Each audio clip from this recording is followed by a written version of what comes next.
I'm sorry, but I don't like you that much anymore. We not only tend to say that to certain people, um, but sometimes that's what we think about bands as well. And that's what we're talking about bands we just don't like that much anymore, like we did before. We are Rock Kaput. My name is Oliver. And I'm Alex. And yeah, welcome to a new show. Two Germans talking about rock and metal. Yeah, bands we don't like that much anymore. When we picked this topic, we didn't know what we were getting into because there are lots of reasons why you stop listening to a band. Sometimes it's because the band changes their sound. Sometimes it's because they don't change their sound and become boring because they're doing the same all the time and you get enough of it. Sometimes it's not the band that's changing, but you are changing, or you just lose interest in a certain type of music, for example. So there are lots of different reasons why you might not like a band anymore. And we picked a few examples and just let's see in which category they fit. So my first pick um, is a thrash metal band. And funnily, I didn't tune out immediately when they switched their sound, but I didn't like the direction they were going, and I followed them a bit along the way, and then I thought, well, no, that's not my cup of tea anymore. The band is Sepultura from Brazil.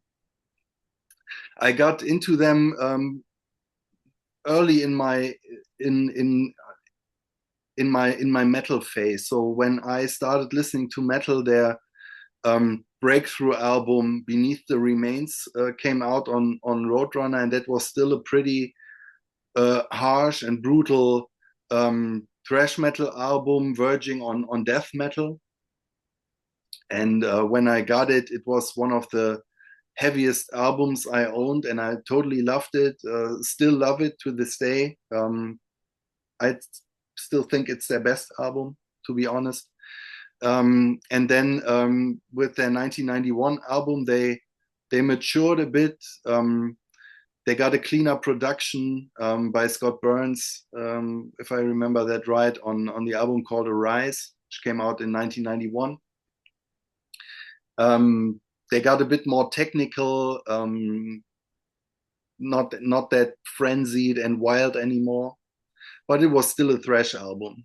And then in 1993, they put out Chaos AD, and I guess most or a lot of people would say that this is their highlight or their best album. And I didn't like it when it came out because it ventured towards industrial. It had these hardcore influences. The songs were mostly mid tempo or slower. Um, not that frenzied riffing. It was all these this chugging and tribal drumming and industrial sounds. There were a couple of okay tracks on that, but yeah, I that wasn't the sound I wanted. I would have loved them to stay on their thrash metal route, but of course that genre was dying or had already died. So all of the bands pretty much changed during that period of time. And Sepultura went one step further with Roots, where they yeah went even more in that direction. And I bought that record as well, but I don't think I listened a lot to it. And then they had this trouble inside the band, and they kicked out Max Cavalera, and he went on to do Soulfly, and Sepultura got another singer. And to this day, I never listened to one of their albums they did with Derek Green. And I never picked up an album by Max Cavalera's band because that sound, I think he's still doing that kind of sound. It's just not for me. Um, I always thought that was kind of boring and lacked finesse, and it was heavy, of course, but yeah, Sepultura can do their stuff without me. Okay. So my first pick is Genesis, and but Phil Collins era Genesis because I don't know the old Genesis with Peter Gabriel. As a kid, from my family members or friends, I think I even bought some. I know the Genesis 1984 album, Land of Confusion, and even until We Can't Dance. I quite followed their route. It's nice pop rock. I liked it back then, but uh, later on, I listened to different music, but I still kind of liked it. But in the 90s, Phil Collins was so omnipresent wherever you went. Yeah, in the department stores, in bars, everywhere you could hear both sides or and all over. He was all over the radio, also with Genesis. And I can't stand this voice anymore. I'm sorry. It's not Phil's fault, but it was just too much. I don't think I'm the only one with this. I don't want to listen to Phil Collins singing anymore. I've listened to this enough in my life, and not always voluntarily. So yeah, don't like Genesis anymore. But still, I'd like to discover the Peter Gabriel era, but that's not for me anymore. Yeah, yeah, it's a kind of a stupid and unfair reason, but what can you do? Um, yeah, I mean, if you don't like a voice or can't have that reaction to a voice, I mean, what can you do? It's the most prominent piece of on an album. The voice. If you can't get into the voice, it's very hard to get into the Yeah, music. I'd say. And I remember that time when I think it was about between 88 and 91. Um, Phil Collins, he not only had those big solo hits, and then he was making moves in the movie business as well, where he was playing that bank robber Buster, or what the movie was called. yeah. I I remember didn't watch it. I didn't as well, but I remember buying all those singles from Groovy Kind of Love and the stuff, and we were always I was like 12 or 13, and that was the time when on birthday parties you were closely dancing with girls to that kind of music, and yeah, terrible time. Yeah, Okay. Yeah, but okay, so we won't do a Genesis ranking anytime soon, I guess. I wouldn't listen to them. I would place them not very high, I guess. Yeah, But yeah. yeah, I know them. I don't need to listen to yeah. them again. Okay, So I'm not that familiar with them as well, so yeah, I always think I should try early Genesis, but when I pick an album and get into it, I'm prog is yeah, you have to be in a very special kind of mood. At least I have to be. So yeah, it, that's right. Yeah. as of today, it hasn't worked. Um, yeah, another band. It's another metal band, and I loved that this band in my youth. It's a band from my hometown, the town where I'm at right now. It's Blind Guardian, and I had a very cool experience. I think it must have been in 1992, so I was 16. Um, I was with a friend in a city center of Krefeld. I was buying records, metal records. I remember that, and we met the singer and bass player of Blind Guardian. And at that point, they had 3 albums out, and I loved their third album, Tales from the Twilight World. It's a very melodic, speed and thrash metal album. It's still pretty heavy and fast. Like I said, it's a thrash metal album, but with very cool and hooky melodies. And yeah, we both loved that album. And we met Hansi Kirsch in the city, and we followed him because we were afraid to talk to him. And we walked behind him, I don't know, for a kilometer or something like that, and we couldn't bring up the courage to approach him. And then we just followed him, and yeah, let's go talk to him. But yeah, then he went into a bakery, and so we waited in front of the bakery, and he came out, and then that was when we talked to him. And he was very cool, and actually he invited us to his rehearsal room, or to their rehearsal room. He was on the way to that room.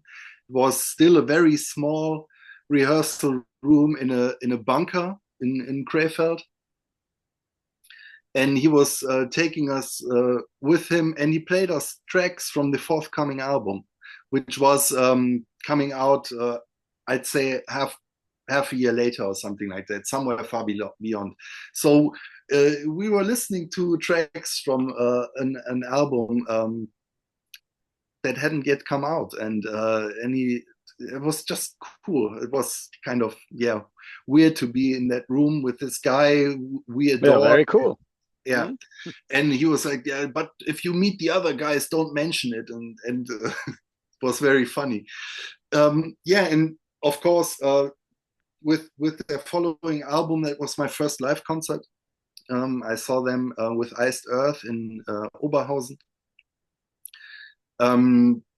And I bought the next record as well, Imaginations from the Other Side. And they got on that journey over those 3 albums, they lost these thrash roots and got more and more symphonic, more and more mid-tempo, more and more melodic, um, more polished, more produced, with orchestral parts and stuff like that.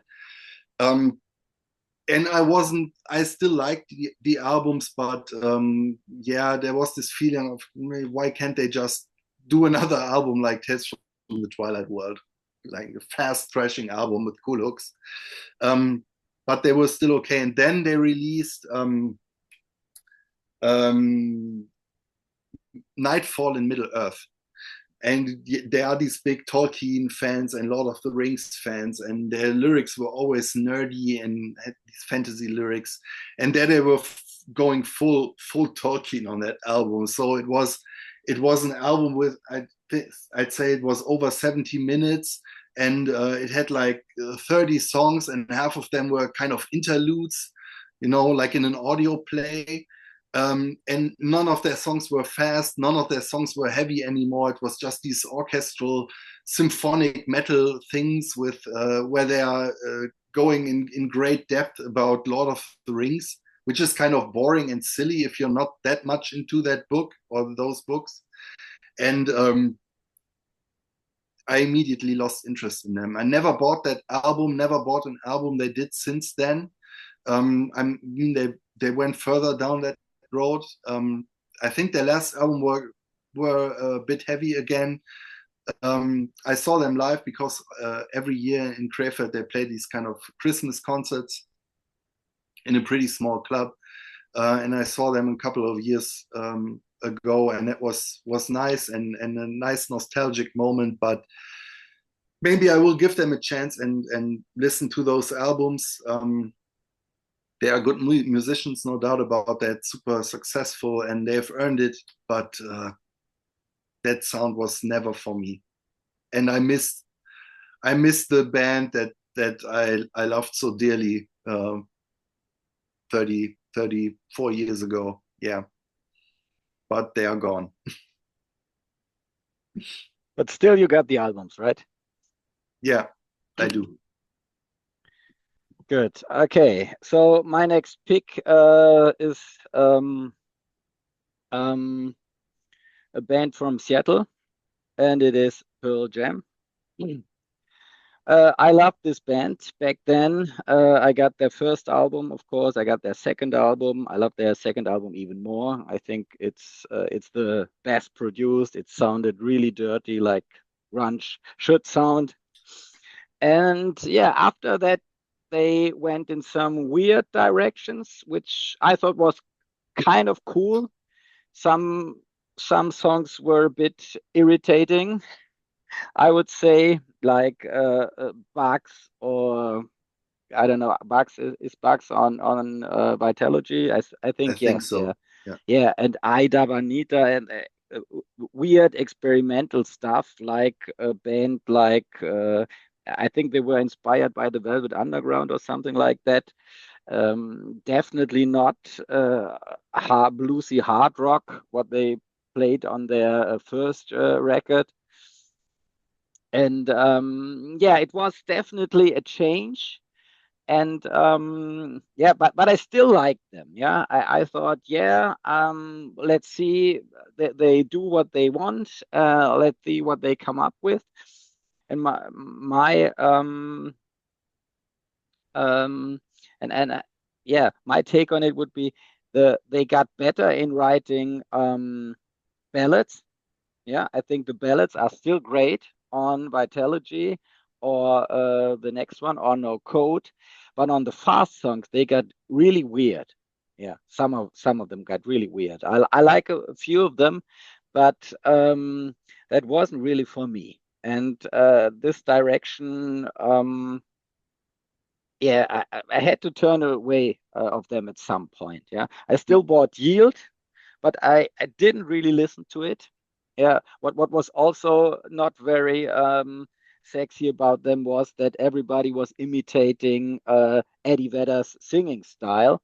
So you got a lot of baby Pearl jams. I don't know, second rate, third rate, and got worse with every bands like Creed and yeah, you name it.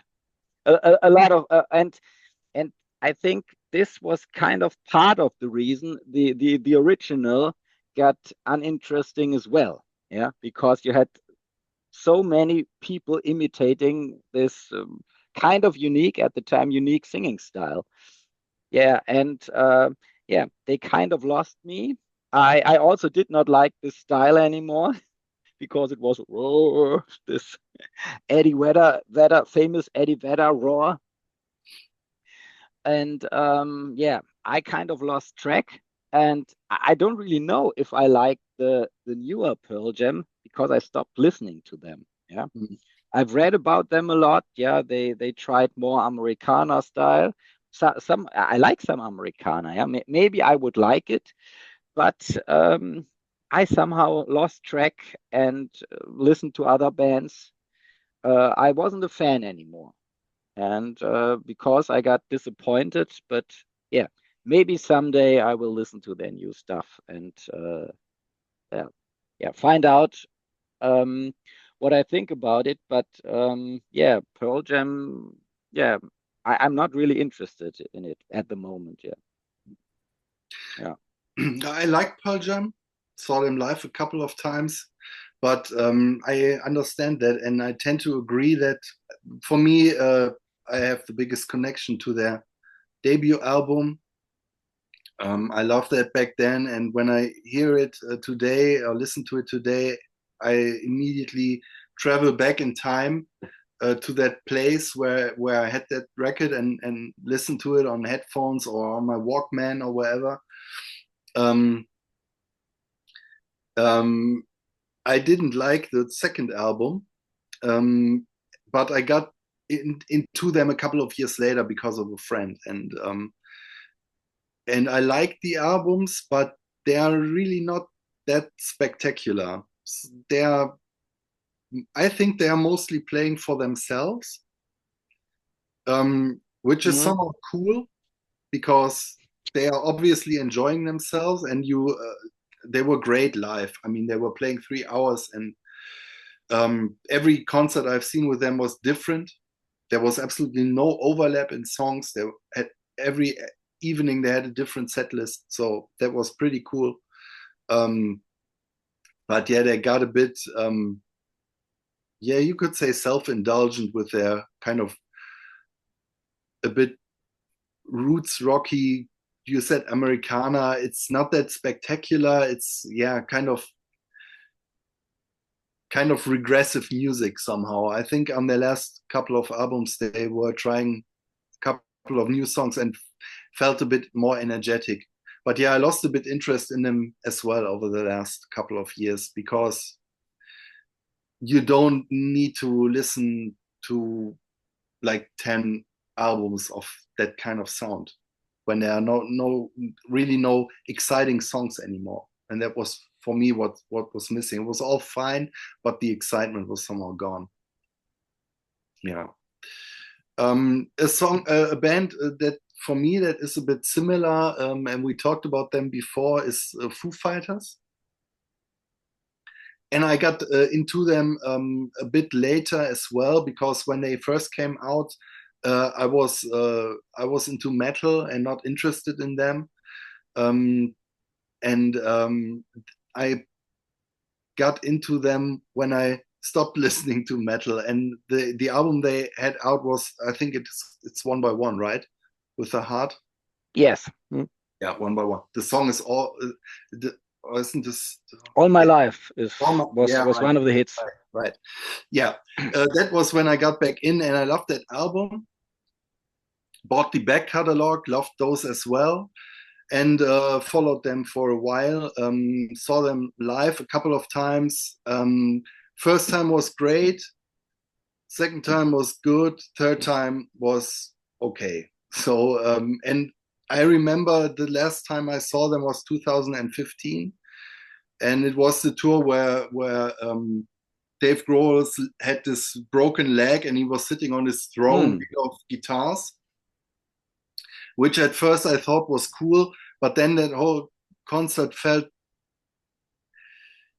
yeah, it felt somehow gimmicky, and I realized, well, some of their songs don't have that much staying power because I've had enough of them, and a lot of songs don't leave any lasting effect on me at all because it's all that very competent kind of hard rock um, that feels a bit corporate after a while.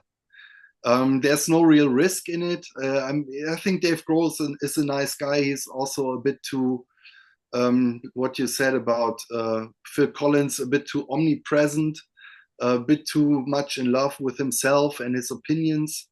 Um, and yeah, it got too much somehow. And because they weren't really changing, um, every album was the same kind of competent hard rock with a couple of tracks that catch you immediately, but then you lose interest after a while because there's not much more in it. So I don't know. Last album I bought by them was, I don't even remember what it's called. Uh, doesn't matter. But yeah, I checked out somewhere around, I don't know, 2017 or something like that. Mm. Yeah. Yeah, to me it was yeah. I bought their albums in real time when they came out. The first one, especially the second one, The Color and the Shape, I loved a lot, and also the third one, Yeah. um, which is maybe one of their best. And yeah, I dropped out when One by One came out. I think that was the first one. It still has some kick-ass songs, but it was the first one to me that had this corporate feeling, as you said. And I kind of lost interest, even though the music wasn't that bad. And I still don't like some of their big hits after that. I don't know why, because they totally sound like Foo Fighters. I still don't like The Pretender, for example, for Mm-hmm. some reason. I don't really know why. Um, yeah, but I still those old albums are still I still hold in high regard. So Yeah, I mean, Everlong is a great song. There's yes, yes. no two ways around it. They made some weird decisions. They released that album In Your Honor, which was a double album with one album being completely acoustic, and that's really not the strength of the Foo Fighters. I mean, that's nice for one or two songs on an album, but I don't want to listen to acoustic Foo Fighters for 45 minutes. And I think that is always a problem when a band kind of overestimates themselves and don't know where their boundaries are.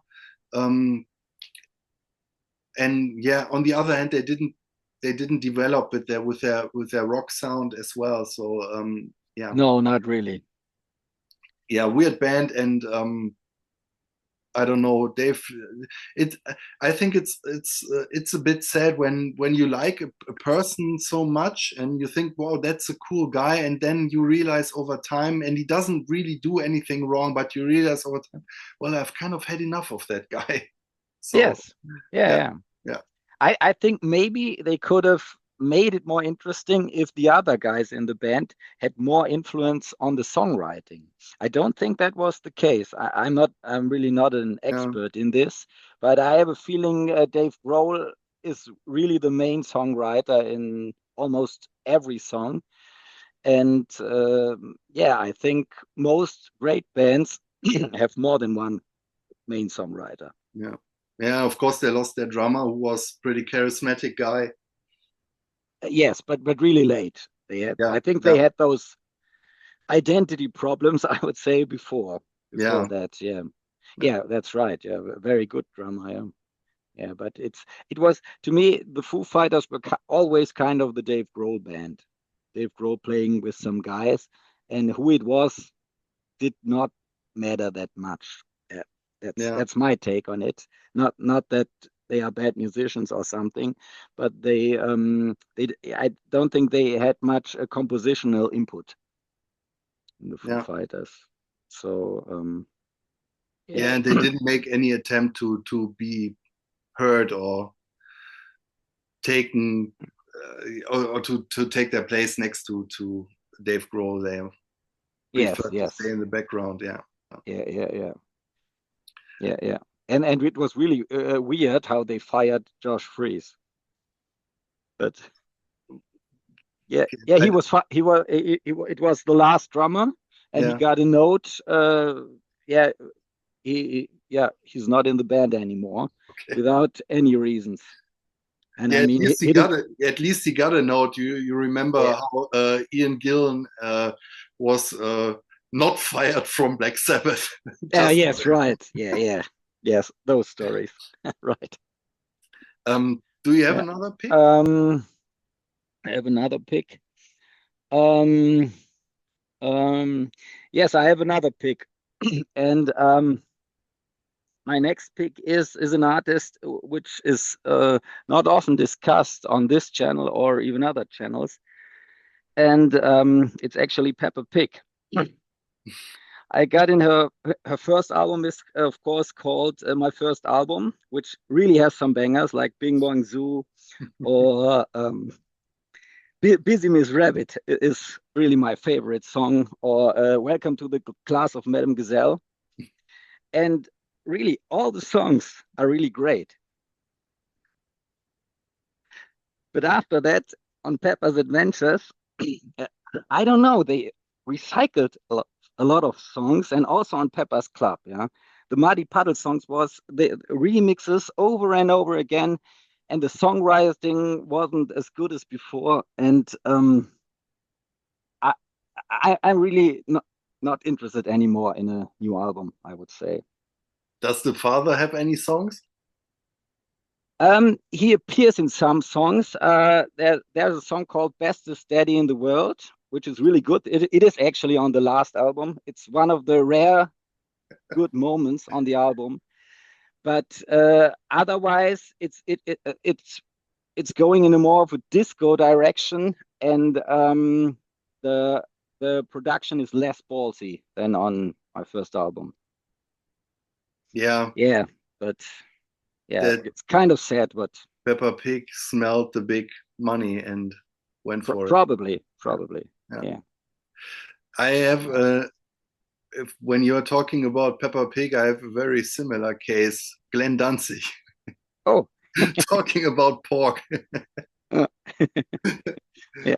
Mm. Yeah, but do you remember how big Danzig was in the early 90s? Yes, yes, yeah. I mean, Everybody liked it. Yeah. today it's hard to imagine because everyone just makes fun about him. I have a on Facebook there's a group, a kind of Glenn Danzig group, where they're always posting memes where Yeah, yeah.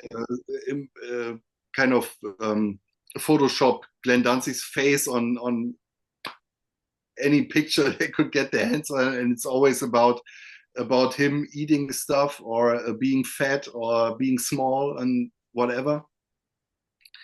And yeah, it's really a weird case how he wasted his career, because I think if he didn't, I mean, you could see a bit of a decline from How the Gods Kill to the fourth album. But that was still okay. But then he decided to do this noisy industrial album, Five Black Acid Devil, and that was is still one of the biggest musical abominations I've ever listened to. I mean, it was horridly bad, this album, and it was this case where you were listening to that record and you are thinking, did really no one tell you that this sounds like shit? Didn't you really? Do you think this is good? I mean, sometimes it's baffling how. I mean, okay, with I don't know, a smaller band who releases their album on Bandcamp or something like that. Of course, there are no controls in play, but with an artist this big, and no one's telling him, we don't think so, or why don't you sleep another night before you record this? Uh, Yeah. it's mind-boggling, and I think he flushed his. Then there were also problems with his label because he was on Disney, but he made some remarks or released a video that they didn't like or something like that. I don't know. So he got dropped off the label. But yeah, he was never the same after that. And and he was really influential and even critically acclaimed. There was no one was joking about Glenn Danzig. Mhm. Maybe Yeah. maybe a little bit, but Yeah, that's right. That's right. Yeah. And afterwards, he released this embarrassing Elvis covers album. yeah, heard about it. I remember Yeah. that I think it was a review of his second album that in the magazine I read back then, Rock Hard magazine. There was some guy who reviewed that album, and he said, if Elvis was alive today, he would play metal because Danzig was this kind of evil Elvis somehow, and he had a couple of songs that sounded a bit like Elvis on that record. Um, Blood and Tears, I think, the ballad. Hmm. But yeah, it's mind-boggling how someone can flush his career down the toilet with one album. Yeah. Probably drugs. Cocaine is one hell of a drug. Yes. Probably. Yeah. Yeah. Yeah, nice pick with Peppa Pig. I didn't see that one coming. Did you listen to those records with your daughter? Yes. Yeah. Yeah. She has a similar opinion actually. Okay. Yeah, very good. Yeah, Yeah. I have a couple of honorable mentions left, just to throw them in here. Maybe you can say something about them. Metallica. Hmm. I mean, I was never really a huge Metallica fan because I got late to them. I also met Kirk and James once as a kid with 15. Maybe I will cut a photo into this video because I took a snapshot of us.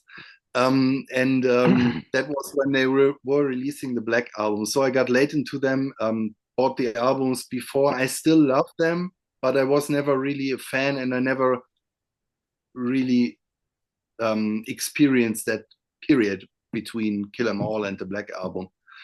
Um, but they always seemed a bit.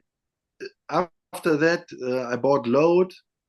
Had no interest in Reload, and I bought Saint Anger, and I tried to convince myself to love this one, and I thought I did for a while until I realized that I really feel no need to listen to that whole damn thing.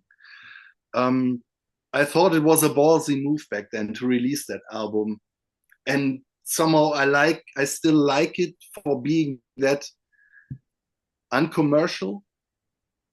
But do I want to hear it? No. And I had never any interest to listen to the albums they did afterwards. And I think the band is just somehow weird. I don't know. The guys are. I don't really know what to think about them. They seem detached from reality somehow.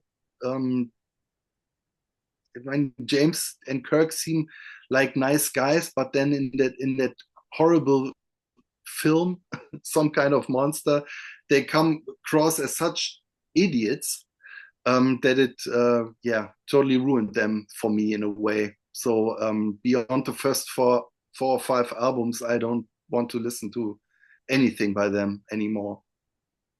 Mhm. Yeah, my take. I was never big on Metallica, but I became mildly interested, I would say. I have also nothing against their later stuff. Um, my first encounter with Metallica was the Black album, and I did not like it at all. I hated the ballads, Mm, also because they were so omnipresent and stuffed mm, into your throat wherever you went. Then a lot of people not listening to, usually not listening to this kind of music, were metalheads all the time. Yeah, we listen to Metallica, nothing else matters. And that kind of turned me off. I said, no, I don't want to belong to this. This doesn't feel, of course, the band, it's not the band's fault, yeah, but it attracted some of those fans that were kind of not really legit fans, but kind of posers. And I knew a lot of those. So, and mm, that turned me off. And I thought, no, that's not my band. And later on, with Load, I was mildly interested. I kind of liked it, but I did not become a fan.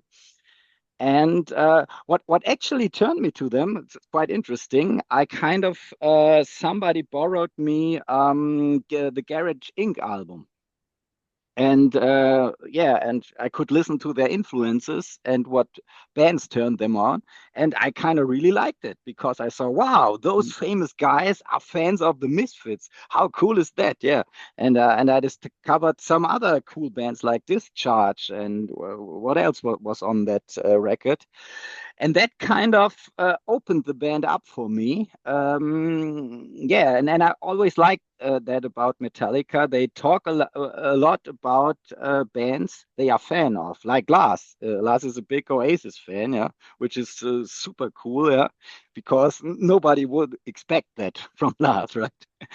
So yeah, and I don't know all their albums, but most of them, and yeah, and I really like the first four, of course, like everybody probably, and yeah, still a band I like. Yeah, I don't know who it was, but who said it, but I read in an interview that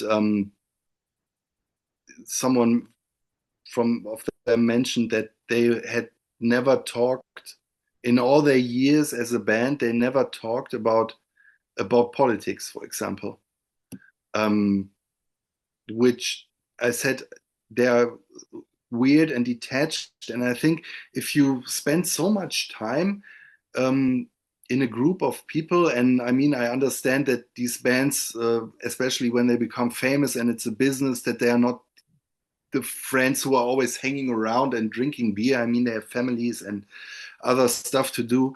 But you spend so much time with each other writing music, and you never talk about things that happen around you. That seems weird to me. I don't, and it makes them seem less interesting to me.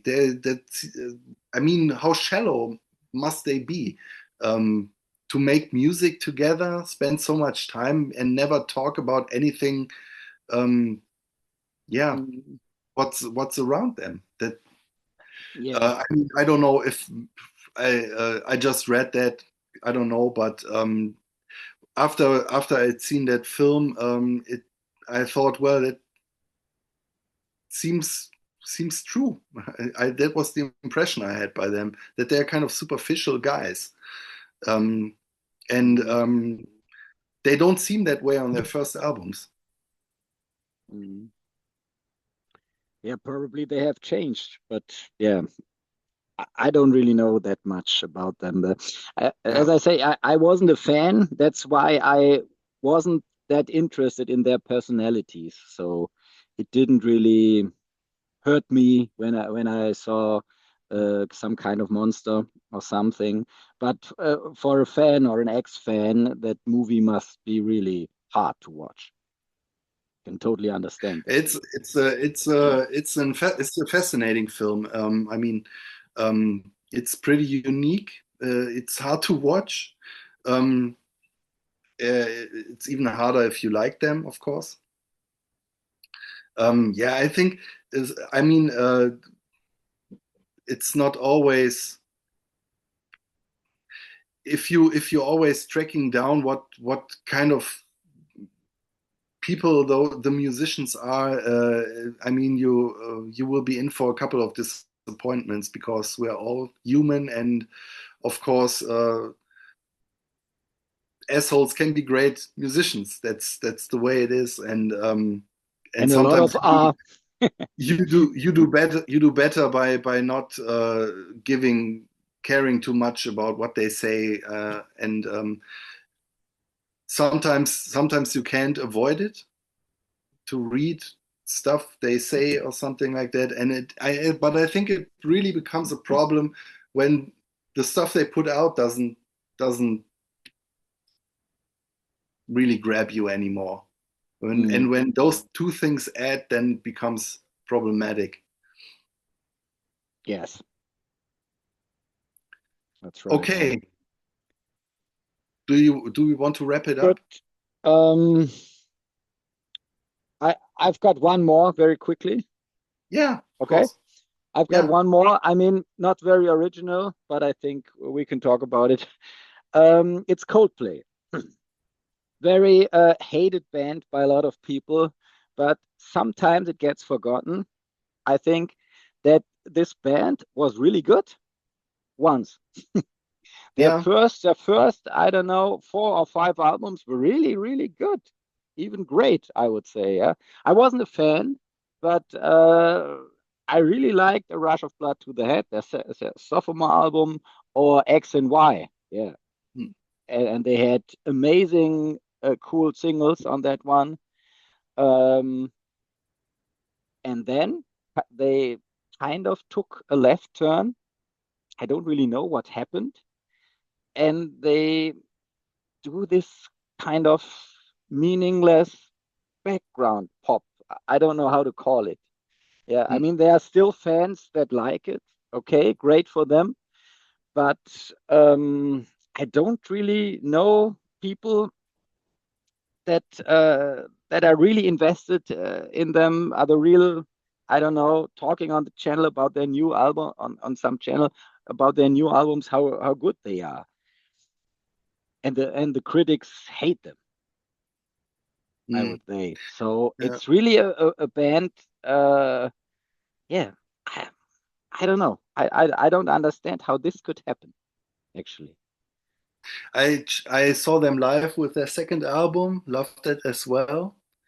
and I was really disappointed by them live. And that's when Oh, I really? checked out. Yeah. Mm. And I never listened to any album they released after that one. Of course, I um, heard some of their hits. Didn't like it, didn't like their whole shtick, and they were kind of annoying.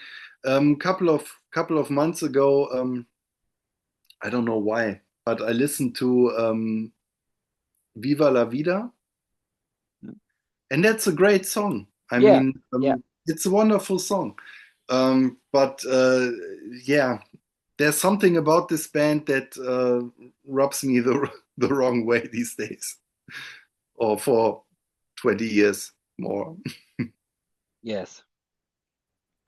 Yeah, it's but a very strange decline of a band, I would say. Yeah. Yeah, So good pick. Not as convincing as Peppa Pig, I might add, but pretty close. yeah, yeah. If you want to get into her, listen to the first album. Yeah. Yeah, nice. Okay, so that was our little venting about bands we just don't like that much anymore. We would love to hear your stories or your picks. So if you want to, give us your comments. Tell us about your artists that lost you along the way. Um, and of course, if you like the video, click click thumbs up, subscribe to our channel, and yeah, be there when we will be back with whatever topic it will be. See you then. Bye bye. Bye bye.